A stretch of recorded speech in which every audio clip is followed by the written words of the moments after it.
आज राजा दशरथ के आंगन में चार चार बेटा पुत्र खेल रहे थे। महाराज दशरथ अपने बच्चों को पुत्र कह के पुकारते हैं।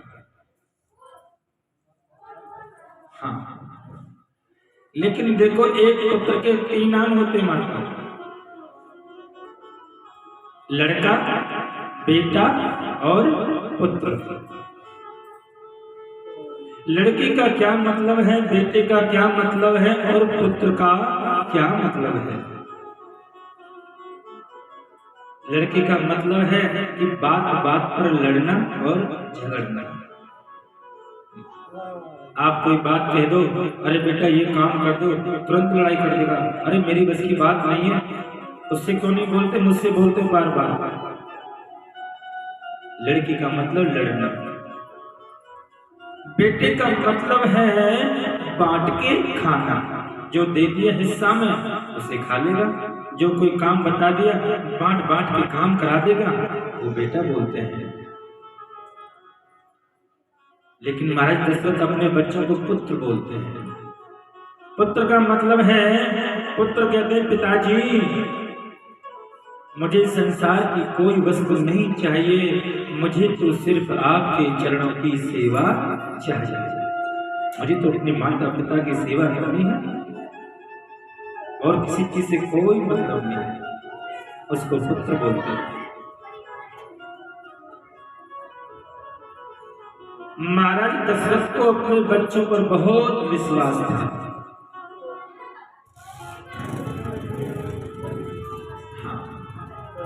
चारों भाई बहुत सुंदर हैं, बड़े हो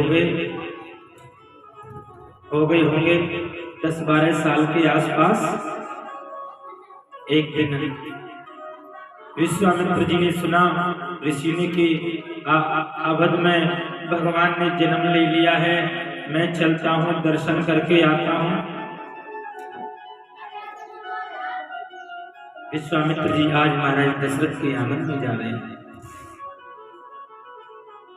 देखो भले से कोई कितने भी बड़े महात्मा महात्मा हो, जब तक आज्ञा नहीं होती, जब तक अंदर प्रवेश नहीं करते।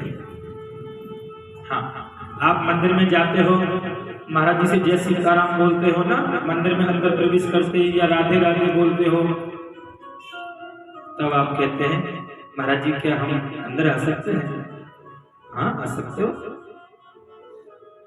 विश्वामित्र महाराज आज राजा दशरथ के दरवाजे पर खड़े हैं। उनका अंदर दरबान गया, दरबान ने जाकर के बोला, राजन महाराज संत आए हुए हैं आपसे मिलने के लिए, क्या ज्ञान है? दशरथ ने कहा, अरे संत द्वारे पर खड़े हुए हैं, अरे ये तो बहुत बड़ी गलती कर दी, आपको रोकना नहीं चाहिए था, अंदर आ जाना चाहिए था लेकर के आपको। लेकिन आज महाराज अपनी गद्दी से स्वयं खड़े हो गए और संत से मिलने के लिए बाहर चल पड़े। संत मिलन को चालिए तज माया अभिमान, जो जो पग आगे हर कोटन यज्ञ समान। महाराज दशरथ ने अपने मन में जो अहंकार था ना, वो सब त्याग दिया, और जो जो वो आगे की तरफ पग रख रहे हैं, समझ लो यज्ञ के समान फल प्राप्त हो रहा है। एक संत से मिलने के लिए जा रहे हैं। दरवाजे पर देखकर महात्मा विश्वामित्र खड़े हुए, आओ महाराज। ले जाकर के अपने आसन पर गद्दी पर बिठा दिया, जल लेके आए, उनके चरणों को धोया। महाराज जो परात में जल था वो अपने घर में पूरे में छिड़क दिया, उनका आंगन पवित्र हो गया। संत ब्राह्मण यदि आपके दरवाजे पर कोई जामे, भोजन करके आवे या दान लेके आवे, तो महाराज उनके चरणों को पखारना चाहिए। हाँ, पता नहीं भगवान ही आ गए हो, क्या पता। ब्राह्मण का रूप ले लिया हो, संत का रूप ले लिया हो। अब ये महाराज जी बैठे हैं, आपने महाराज जी को देखा होगा, लेकिन महाराज जी तो अपने कमरे में बैठे हुए होते हैं और आपको लगेगा कि महाराज जी हमारे घर में आए हुए हैं। हाँ, वो भगवान। और यदि आपने ब्राह्मण को भोजन करने के लिए बुलाया है ना, निमंत्रण देकर के, तो उनके पैरों को जरूर धोए भैया। हाथ जोड़ के बोले, महाराज कहिए मैं आपकी क्या सेवा करूं। विश्वामित्र ने कहा, राजन, मैं जंगल में तपस्या करता हूँ ना, तो वहाँ बड़े बड़े राक्षस आते हैं, मुझे तपस्या नहीं करने देते। बड़ी बड़ी राक्षसनियाँ हैं जंगल में, वो जब मैं हवन करने बैठता हूँ ना, तो खून ला के डाल देते हैं, कोई हड्डी ला के डाल देता है, कोई मांस के टुकड़े लेके आता है और हवन को दूषित कर देते हैं। मैं चाहता हूँ आपके दो पुत्र हैं ना, राम और लक्ष्मण, इनको अपने साथ लेके जा सकता हूँ क्या। राजा दशरथ जी का, अरे महाराज, ये तुमने क्या प्रश्न कर दिया। ये तो छोटे छोटे बाल बच्चे हैं, भला ये क्या मारेंगे राक्षस को। ये क्या मार सकते हैं। छोटे छोटे हाथ, छोटे छोटे पैर, छोटे छोटे इनके धनुष बाण।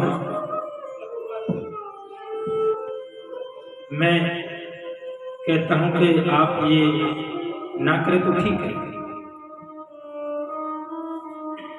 लेकिन भैया संत हैं, क्या करें, अगर मना करें तो श्राप दे देंगे। ये चक्कर हो रहा है संतों का, ब्राह्मण का। अगर आप उनकी बात नहीं मानोगे तो खतरा भी हो सकता है। लेकिन संत ब्राह्मण आपसे ऐसा कोई प्रश्न नहीं करेंगे जिसमें आपकी हानि हो, ना लाभ वाली ही बात करेंगे। लेकिन महाराज दशरथ ने कहा अपनी आंखों में आंसू भरते हुए, ठीक है महाराज, मेरा हिम्मत तो नहीं कर रही है, मन नहीं मानना है, लेकिन ये लो दोनों पुत्रों को बुलाया। अरे बेटा राम कहाँ हो, अरे बेटा लक्ष्मण कहाँ हो। दोनों भाई दौड़ते हुए आए, कहिए पिताजी क्या बात है। दोनों के हाथों को पकड़ा और ऋषिवर के हाथ में दे दिया। महाराज, आज से तुम ही इनकी माता है, तुम ही पिता हैं और तुम ही गुरु हैं। त्वमेव माता च पिता त्वमेव, त्वमेव बन्धु सखा त्वमेव, त्वमेव विद्या द्रविणं त्वमेव, त्वमेव सर्वं मम देव देव। महाराज तुम ही हो जो कुछ हो। विश्वामित्र ने दोनों भाइयों को अपने साथ में ले गए और घनघोर जंगल में पहुंच गए।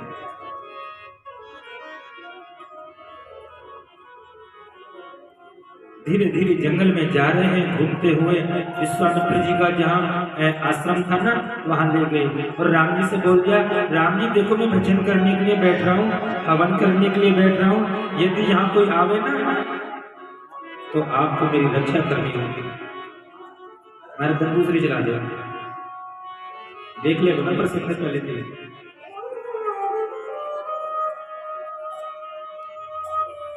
राम जी बहुत चालाक है, बहुत चतुर है। महाराज हवन कर रहे थे, लंबे लंबे दांत वाली, लंबे लंबे केसों वाली नाम काढ़कर राक्षसी आ गई और लाकर के ऐसे मांस गिराने लगी ना, भगवान ने एक बाण छोड़ा, हवन कुंड के ऊपर एक चक्कर घूमने लग गया। हाँ, जो भी है ऊपर ही ऊपर हो जाता है, लेकिन नीचे कोई समस्या नहीं होती। और एक बार ऐसा मारा महाराज, ताड़का को हजारों योजन ऊपर पहुंचा दिया, एक ही बार में मार दिया। सुबाहु नाम का आया राक्षस, एक बाण मारा महाराज, कल्याण कर दिया राम जी ने। बड़ी निष्ठा के साथ अपने गुरु जी की सेवा कर रहे हैं। एक दिन गुरुजी उनको जंगल में भ्रमण करा रहे थे और ऐसी जगह ले गए जहाँ पहले बहुत संत रहते थे, लेकिन इस समय तो सब जंगल था। वहां जाके राम जी ने देखा कि एक पत्थर की नारी बनी हुई है। गुरुजी, ये क्या चीज है? ये मुझे तो लग रहा है कोई स्त्री है। गुरुजी ने कहा, हाँ बेटा, गौतम नारी श्राप बस ओखल धर देव धीर,